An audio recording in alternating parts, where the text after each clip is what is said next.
Está começando mais um Corações e Mentes, o programa do Núcleo de Psiquiatria do Sindicato Médico do Rio Grande do Sul. E hoje o nosso tema é a relação entre o corpo e a mente no processo de reconstrução pós-bariátrica. Vamos falar sobre os desafios emocionais que acompanham a transformação física e o papel da cirurgia plástica na recuperação da autoestima e da identidade. Nossa convidada é a cirurgia plástica a doutora Vanessa Geisler, que está aqui como professora de cirurgia plástica da Faculdade de Medicina da UBRA, preceptora de cirurgia plástica do Hospital Ernesto Dornelles e cirurgia plástica do Hospital Universitário de Canoas. Então, Vanessa, como é que tu nos diria, como é que chega esse paciente, no teu caso, ele chega para ti pós a cirurgia bariátrica, né? Isso. Esse paciente ele já vem num processo, né, longo de avaliações, enfim, até ser submetido à cirurgia plástica, na cirurgia bariátrica, né?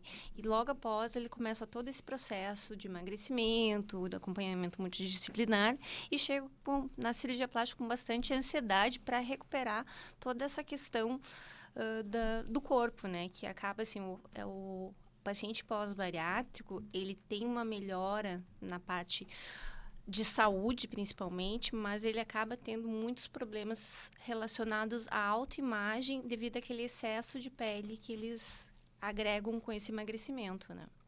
Isso, e aí o papel da cirurgia plástica é fazer uma nova pessoa, né? Na verdade, assim, como que funciona, né? Esse paciente vem com todo esse emagrecimento, muitas vezes, alguns têm até graves problemas psíquicos, né? Porque eles não aceitam essa nova identidade, né? Às vezes, por estar emagrecido, não se reconhecem, ou às vezes eles acabam se achando feios, magros, porque aquele excesso de pele também dá problemas, né, de autoimagem frente ao espelho, né? Então, a cirurgia plástica vem para ajudar a fazer um novo contorno, uma nova pessoa com essa nova identidade que o paciente pós-bariátrico precisa ir desenvolvendo ao longo do tempo, né, para ele ter uma qualidade de vida tanto de saúde quanto emocional. É que o grande problema que eu noto, assim, eu que acompanhei muito até contigo mesmo, esses pacientes que eu digo que eles operam o estômago, né, o aparelho digestivo, mas não operam a mente, né? E que essa cirurgia bariátrica tem que haver também uma transformação mental, né? E o problema é assim, quer dizer, eles mudam o corpo, né? Então, a gente acompanhou pacientes lá que perderam assim, metade do seu peso, até mais, né? E aí eles são outra pessoa, mas em termos físicos. Mas a cabeça ainda, é o que eu digo, a cabeça continua sendo de gordo. Realmente, assim, um dos grandes problemas, né, é que a cirurgia bariátrica, ela resolve rapidamente a questão de peso, mas se não houver mudança dos hábitos, né, de uma reeducação alimentar, uma readaptação principalmente psicológica, né, por quê? Porque ele tem que aprender a controlar o que leva à impulsão, né? O que leva a essa compulsão, o que é a ansiedade, enfim, o que faz esse paciente ingerir, né? Até porque não é incomum que os pacientes que fazem a bariátrica começam a desenvolver outras compulsões, né? Porque é um distúrbio maior do que somente a comida, né? Às vezes eles desenvolvem outras compulsões, né? Então é importante que além do acompanhamento, né, de nutricionista, com dietas, exercícios, também haja um acompanhamento psicológico para manter isso aí, né? Porque muitas vezes esses pacientes vão ter reganho de peso por se manter ansiosos, por se manter essa compulsão, né? Então é importante ter todo um acompanhamento multidisciplinar. O que a gente nota, às vezes, alguns pacientes que sabotam, né, o próprio tratamento. Eles estão com o tratamento muito bem feito e eles sabotam. Mas esses aí eu não sei se tu terias como dizer qual seria o percentual, né? A gente poderia dizer, tu tem dados assim para falar em 20%, 30%, seja lá o que for. Não tem dados, né? O que a gente nota? Que quanto melhor for essa avaliação inicial do paciente antes da cirurgia, maior a tendência que ele tenha um bom desenvolvimento depois, né? A gente sabe que às vezes no SUS existe um certo atropelamento, porque a gente tem número de consultas que são restritas, enfim, mas esse acompanhamento ao longo, né, tanto pré quanto pós, é bem importante para que ela se mantenha, que ela mude a concepção, né? Existem alguns estudos que mostram que a cirurgia reparadora, quando a gente faz, né, os pacientes que fazem a cirurgia reparadora, eles tendem a ter menos reganho de peso, porque eles começam a se ver de outra forma, né, fisicamente, né, com um outro contorno, enfim.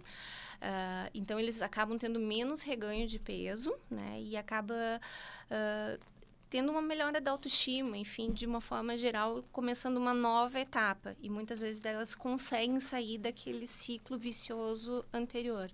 O reganho é aumento, né? Isso, aumento, reganho. Né? Usa esse termo reganho, né? É porque é normal, após uma cirurgia bariátrica, né, é esperado que se tenha um aumento de mais ou menos 10% do que perdeu. Esse é o esperado pela, digamos assim, pela adaptação à cirurgia, né? Mas uma faixa maior que isso já se consideraria alguma coisa que não está dando tão certo, né? Que teria que, assim, de um alerta amarelo, vermelho, para ou é dieta, ou é ansiedade, né? Existe algum outro fator que está fazendo com que essa paciente possa perder as coisas benéficas que ela conseguiu com perda de peso, né? Vai começar aumentando gradualmente e às vezes pode chegar até o próprio peso inicial. Pois é, agora o que eu noto, assim, pela experiência que a gente tem, é que esses pacientes, na verdade, o que eles têm é uma síndrome aditiva. Eles são additions. Então, eles precisam adicionar. Então, eles não adicionam mais alimentos, né, porque a cirurgia ela contém isso, e fazem a cirurgia reparadora.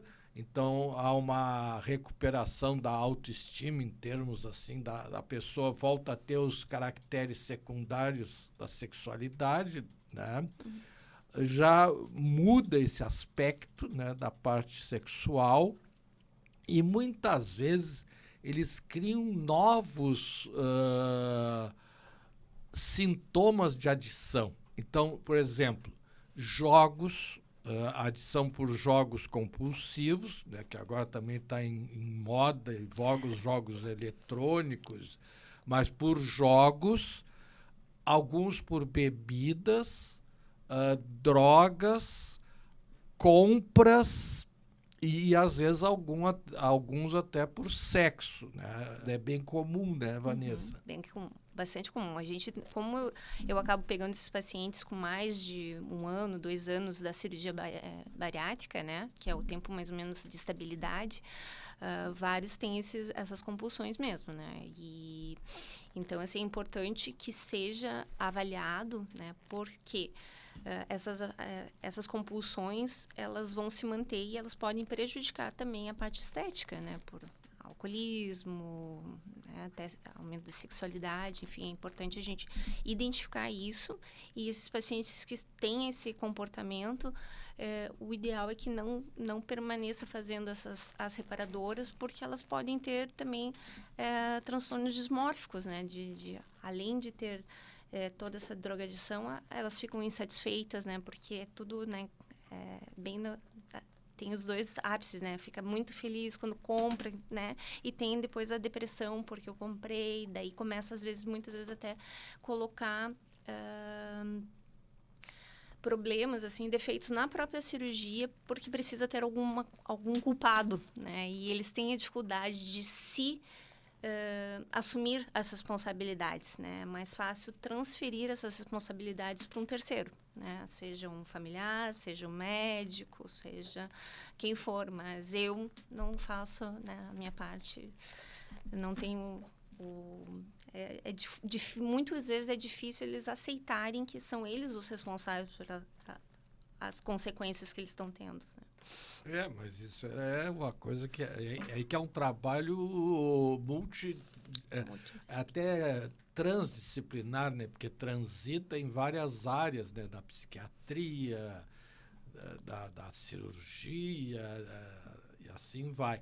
E dentro dessas questões, assim, o que tu nota, assim, quais são as principais expectativas desses pacientes?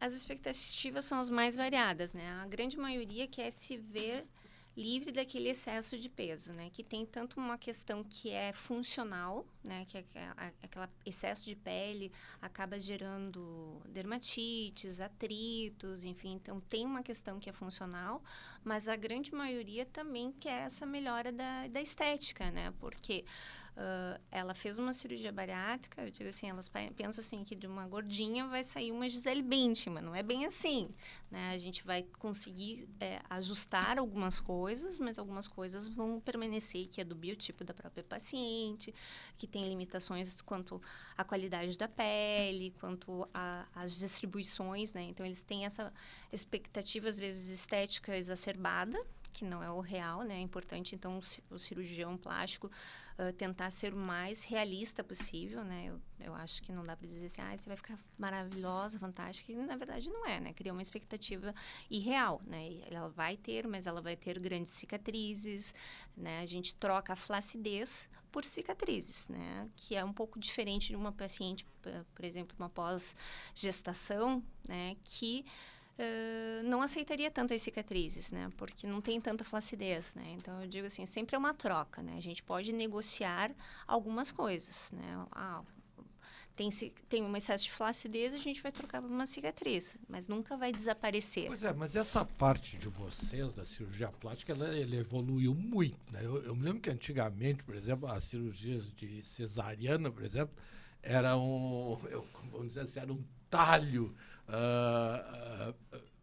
vertical. Aí ela passou a ser o corte horizontal na região pubiana, que até os próprios pelos pubianos esconderiam.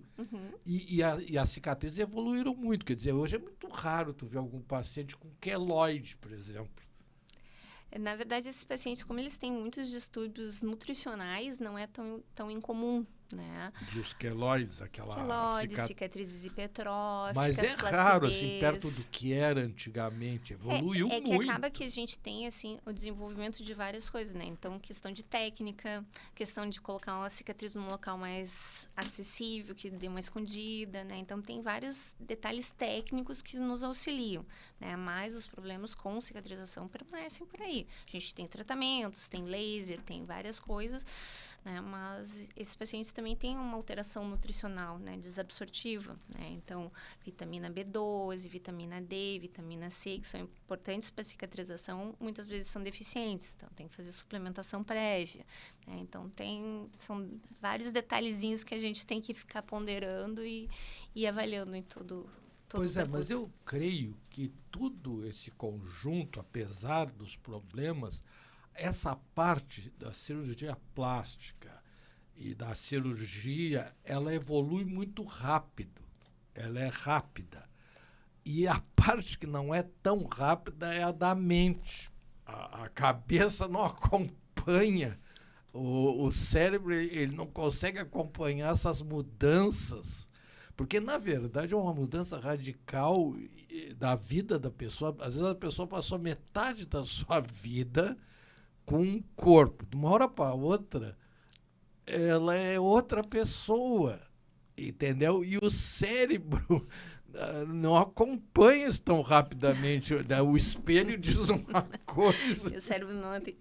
A gente tem vários pacientes, assim, acho que o grande diferencial é o a primeira vez, né? Quando faz a bariátrica, né? Da obesidade para a flacidez. Isso eu acho que realmente faz um impacto muito maior. Quando o paciente está todo flácido, ele ignora um pouco o espelho, porque ele se vê muito feio, né? Porque geralmente os gordinhos são bonitinhos, assim, né? Eles são gordinhos, mas assim, eles têm um rostinho bonito, que o pessoal fala, né? Mas quando eles ficam flácidos, eles envelhecem, eles ficam caídos, fica aquela sobra de pele. Então, até porque tem uma expectativa que quando você vai emagrecer, você vai ficar bonito, mas nem sempre, porque você vai ter essa flacidez, que é escondida, entre aspas, pela própria roupa, né? Os pacientes trocam roupa, mas ainda não conseguem escolher as suas roupas, como depois que a gente faz a cirurgia plástica, né? Eu acho que o processo, principalmente de acompanhamento, é ali que faz uma grande um bug na cabeça, né? Que, agora, muitos pacientes, já tive pacientes que tomavam leite condensado porque eles não se aceitavam com aquela flacidez. Eles preferiam estar gordinhos e mais bonitos do que daquele jeito que eles estavam. Né? Sim, porque quando tem a flacidez, a pele murcha, né? A pele fica murcha, fica caindo. Carquelada, né? Isso. Que se chama, né? Então, eles ficam muito apreensivos com aquele excesso de pele, né? Então, assim, quando a gente faz a reparadora, que tu tira esse excesso de pele, para eles, em geral, eles começam a se encontrar mais no espelho, né? E eu brinco assim, uma pessoa que se olhava 2 vezes no espelho, começa a olhar 100 vezes no espelho, dele começa a achar tudo que é defeito também, né? Então... mas eu acho que tu tá aqui dando um quadro que, pela experiência que eu tenho lá da psiquiatria, eu vejo a perspectiva muito melhor. Sim. Entendesse? Assim, eu vejo assim mais sucesso, o pessoal se sentindo bem e já indo para festa e até, sabe, né? Agora tem assim inconscientemente aquela ideia da imagem anterior, né? O que com certeza, a cirurgia, eu sempre brinco assim quando eu dou as minhas aulas, que a plástica reparadora, ela é a cerejinha do bolo, né? Quando a gente conseguiu todo o processo, a gente coroa com a plástica. E realmente, assim, quando é bem estabelecido, que a gente explica direitinho, que os pacientes compreendem, né? O mais difícil é o compreender o que é possível. E eles ficam muito satisfeitos, porque realmente eles mudam, trocar uma roupa feia por uma roupa fantástica, né? Então, eles acabam tendo essa visão, tendo uma autoestima muito grande, muitas vezes começando relacionamentos que eles não tinham coragem de fazer anteriormente, né? Por causa de vergonha do próprio corpo, pacientes que progridem profissionalmente porque se sente mais autoconfiante, que tem mais, né, se sentem bem, né? Acho que a autoconfiança é o grande ponto nessa questão. Se for bem trabalhada, né, ela acaba ancorando esses pacientes para seguirem em frente, para terem mais sucesso, né? Porque realmente muda o corpo, né? A autoestima das pacientes, elas ficam muito satisfeitas, né? Mas é sempre importante dizer assim, existem algumas limitações, né? Existem, ela transforma a vida, mas a gente tem que ter uma forma realista de passar isso, né? Que vai ficar bonita, linda, maravilhosa, mas realmente vai ficar, mas vai ficar com cicatriz, né? Até às vezes eu brinco assim às pacientes, mas vai ficar com cicatriz, mas tu quer que eu ponha onde isso aqui? Não sou mágica, né? Tirar 10 quilos de pele, 5 quilos de pele, vai ficar aonde? Mas realmente, imagine tirar 5 quilos de uma pele flácida, né? E dar um outro contorno que é onde a pessoa pode escolher a sua roupa, né? Ela não é escolhida pela roupa. A gente pode pôr... As pacientes vão lá de tubinho, né? Você nunca conseguiu usar isso, né? Então, isso aí realmente aumenta a autoestima, né, de uma forma fantástica. Não, e a própria sexualidade também, né? As pessoas já começam a ser admiradas, né? E aí estimula mais a vida afetiva, melhora casamentos ou pioram casamentos, porque alguns têm uma coisa... Ou trocam, né? Trocam por uma pessoa que valorize né, as pacientes em si. E às vezes também o parceiro, às vezes tem parceiros que ficam confusos também, né? O que eu vejo assim, geralmente quando as mulheres sempre apoiam os homens. O contrário nem sempre é verdadeiro, porque eu acho que ficam com medo de perder a parceira, porque ela vai ficar bonita novamente, ou às vezes tem até um comportamento um pouco abusivo, né? Tem alguns assim, só eu que ficaria com você desse tamanho, né? Eu tenho vários assim. Então a gente tem vários coisas. Mas essas aí geralmente saem de um relacionamento e acabam tendo um relacionamento melhor, porque tem uma melhora da autoestima, né? Então elas não precisam se submeter mais a um caráter mais abusivo. Eles conseguem ter assim, uma melhora da vida, melhora da qualidade, melhora de emprego, de autoestima, enfim. Com certeza, a cirurgia plástica, nesse caso, ele transforma as vidas. Tá, mas agora o que a gente tem notado? Me ajuda aqui, confirma meus dados ou acrescenta. Nós temos hoje no Brasil, mas isso não é um fenômeno do Brasil, é um fenômeno mundial, né? 20% de obesidade mórbida, isso? É 20? Não, obesidade. 20% não necessariamente mórbida. 20% da população geral, 20% de obesidade e 30% com sobrepeso, confere? Os dados eu não sei te dizer, mas são bem alarmantes. Assim, mais de 50% da população é sobrepeso ou mais. Pois é, e isso chama atenção, né? Então, agora, o que aconteceu para essa transição epidemiológica? Apesar, por exemplo, que no século retrasado, a beleza, inclusive era retratada na arte, eram senhoras, moças corpulentas, fortes, né? Depois veio teve uma década ali, acho que 60 por ali, que aí começa aquelas modelos... As esguias. E depois aquelas bem magras, assim, quase que esqueléticas, né? E agora parece que já mudou um pouco também esse perfil ideal da beleza, né? O que eu vejo é que, assim, na moda eles estão tentando deixar mais, um pouco mais natural, digamos, não tão magras, porque acho que teve um prejuízo psicológico muito grande, principalmente em adolescentes, né? Acredito que da população existe muito acesso, né, principalmente mais baixo peso, à questão de carboidratos, né, que é uma alimentação pobre, né, que acaba engordando com pouco recurso nutricional. Acredito que em breve começará a ter uma nova fase, porque o que a gente tem visto atualmente também é uma mudança um pouquinho das características, né? A gente vai começando, as pessoas tentando fazer um pouco mais de atividade, um pouco comendo mais adequadamente, né?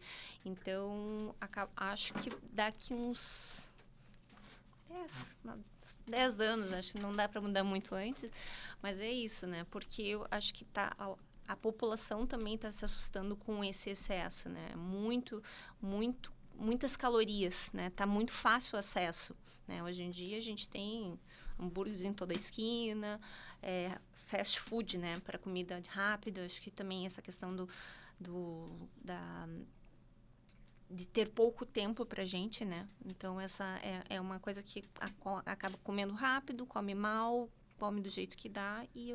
Pois é, mas eu vou te dar um exemplo. Eu tenho um paciente que ele é empreendedor. Então, ele criou no shopping uma empresa, um restaurante de comidas naturais. Então, era só saladas e coisas, e ele quebrou. Faliu. Aí ele botou no lugar uma hamburgueria. E recuperou, em parte, o que ele perdeu. Então, tem um discurso e a prática, né? Então, na prática, é muito bonito comer saladinha, vegana, esse troço, mas tu vê o que prolifera. É X... hamburgueria e pizzaria. Quer dizer, que são coisas que todas com excesso de gordura, né? O próprio McDonald's, né? Tem, né? Muito colesterol. Muita gordura.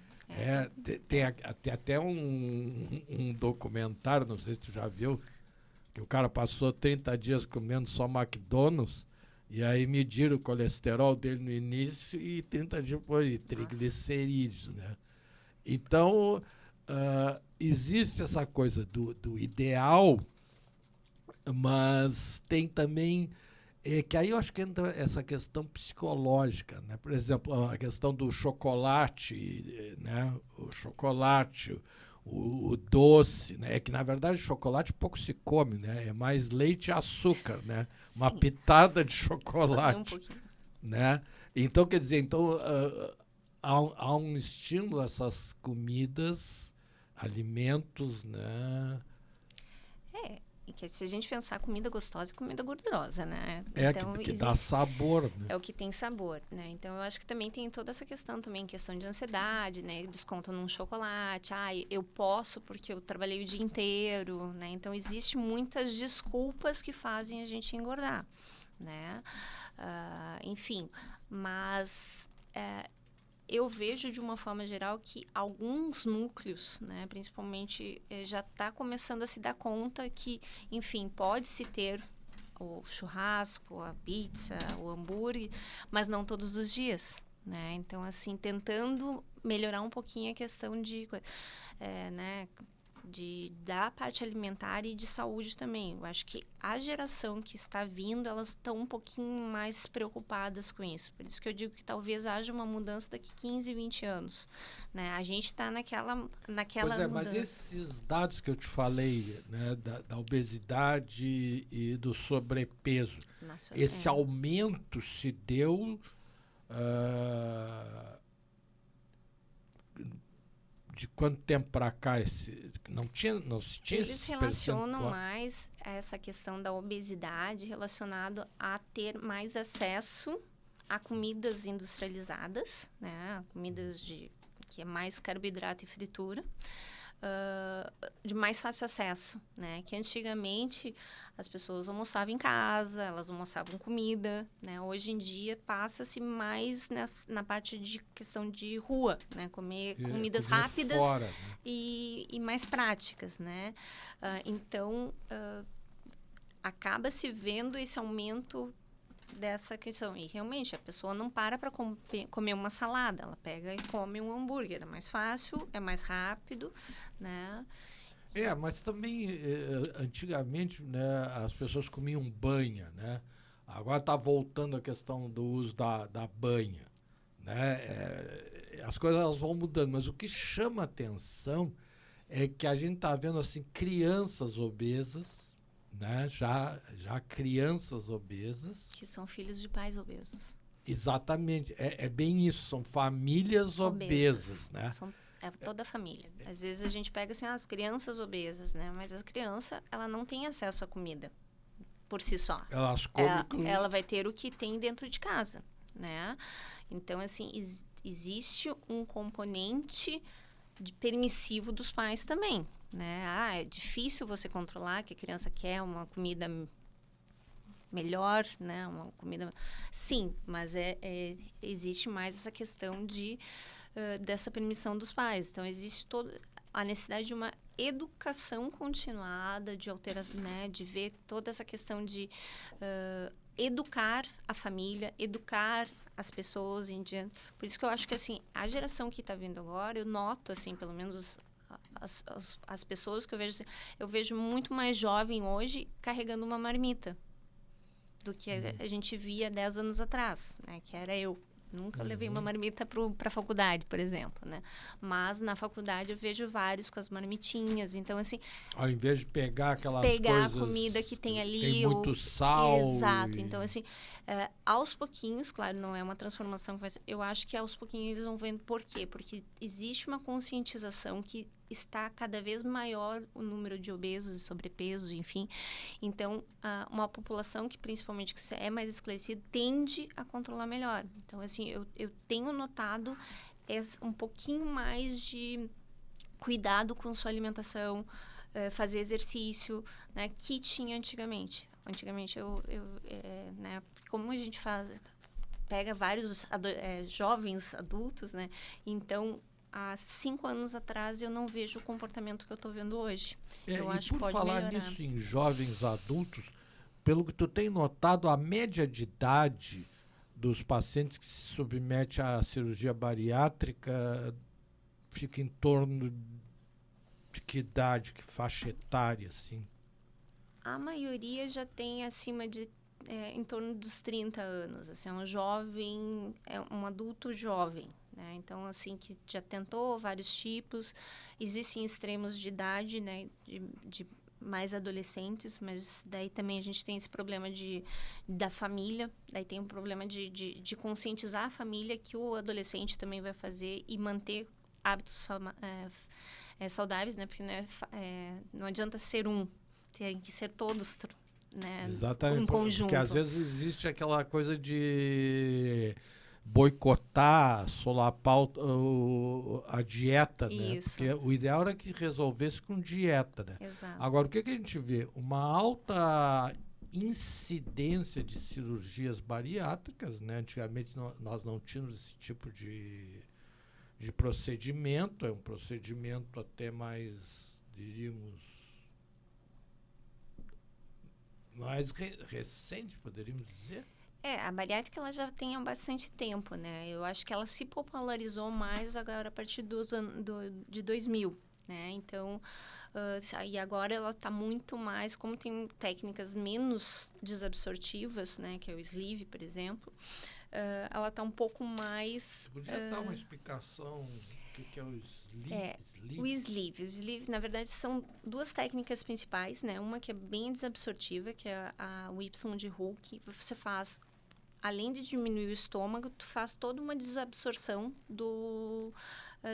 da parte, né, retira uma parte do intestino, isola ele dentro dele mesmo. Então, ele tem um estômago pequeno e pouca absorção, porque ele vai começar a absorver praticamente lá no fim do intestino delgado, né? Lá no fim. Então, ele tem, por exemplo, vai ter 1,5 m para absorver tudo que precisa. Essas técnicas acabam tendo bastante alterações nutricionais, né? Porque vai ter bastante desabsorção, né? Não vai absorver nem a caloria, mas também não vai absorver a parte de vitaminas, sais minerais e tudo isso, e precisa ser suplementada com maior frequência, né? Já o sleeve, a gente retira um pedaço do estômago. Fica só uma medalha, que é mais indicada para os pacientes que comem bastante. Mas precisa ter toda uma reeducação também, porque se comer bastante, continuar comendo bastante, o estômago pode dilatar novamente, né? Mas ela tem menos restrições de absorção. Então, o paciente acaba emagrecendo e tendo menos problemas de desnutrição de vitaminas, principalmente, né? Que é uma das grandes das consequências, né? Sequelas da cirurgia bariátrica. Isso. E hoje ela não é tão... aquela que se faz também muitos procedimentos bariátricos via vídeo também, né? A vídeo, ela é a forma, né? Pode ser feita aberta ou por videolaparoscopia, né? Videolaparoscopia, ela tem uma recuperação muito melhor, né? Então, o pós-operatório é muito melhor em questão de dor, em questão de redução de hérnias, né? Então, acaba sendo e ainda tem mais isso também, que agora tu falou agora no final, as hérnias, né? Que são bastante comuns, sim, né? Além da pele em si, as hérnias, né? É bem comum. Porque como, né, nas cirurgias abertas, principalmente o que a gente tem no SUS, acaba que vai ter uma fragilidade e mesmo a gente tendo toda a sutura, os emagrecimentos são muito rápidos, então aquelas suturas afrouxam, né? Então, se o paciente não se cuida, né, em questão de fazer peso, enfim, toda essa questão, ela pode formar uma hérnia, né? E é um comum, outro né? problema. É bastante comum. Por causa realmente que eles perdem muito peso, né? Imagine em 2 meses, em 1 mês, 2 meses eles perdem 30 quilos, às vezes, né? Então, E passou uma vida inteira, né? E às vezes os pacientes têm problema já de hipertensão, né? Pressão alta, diabetes, e também o próprio peso, forçando os Pode ligamentos, as estruturas ósseas, né? uhum. Mas, lamentavelmente, Vanessa, aqui nós temos que concluir o programa, né? Mas sempre tem muita coisa para falar. Então, queria te agradecer a tua presença e gostaria de ouvir uma mensagem. O que tu diria para quem está se propondo a entrar nessa jornada de transformação física, emocional e mental? Pois bem, então assim, a cirurgia bariátrica ela faz uma mudança na vida, né? Porém, ela tem que ser seguido passo a passo, né? O primeiro passo para haver essa transformação, né? E os passos eles não devem ser desalinhados. Então, seguir todos os passos, fazer o acompanhamento multidisciplinar, fazer uma boa avaliação e integração nutricional e psicológica, né, que tende a ter um sucesso, né? E a cirurgia plástica reparadora vem depois para coroar todo esse processo de transformação, né, e te transformar numa outra pessoa para começar uma nova etapa. Essa transformação, né, é uma nova pessoa, né? É verdade. Mas para ser uma nova pessoa tem que ter uma nova cabeça. Exatamente. Né? Então, esse foi mais um Corações e Mentes. E todas as dúvidas que vocês tenham, nos envie, que nós vamos enviar para a doutora Vanessa, e conforme for, até vamos ter que trazê-la aqui mais uma vez, né? Para ela continuar essa conversa franca, tranquila, orientadora e didática. Muito obrigado.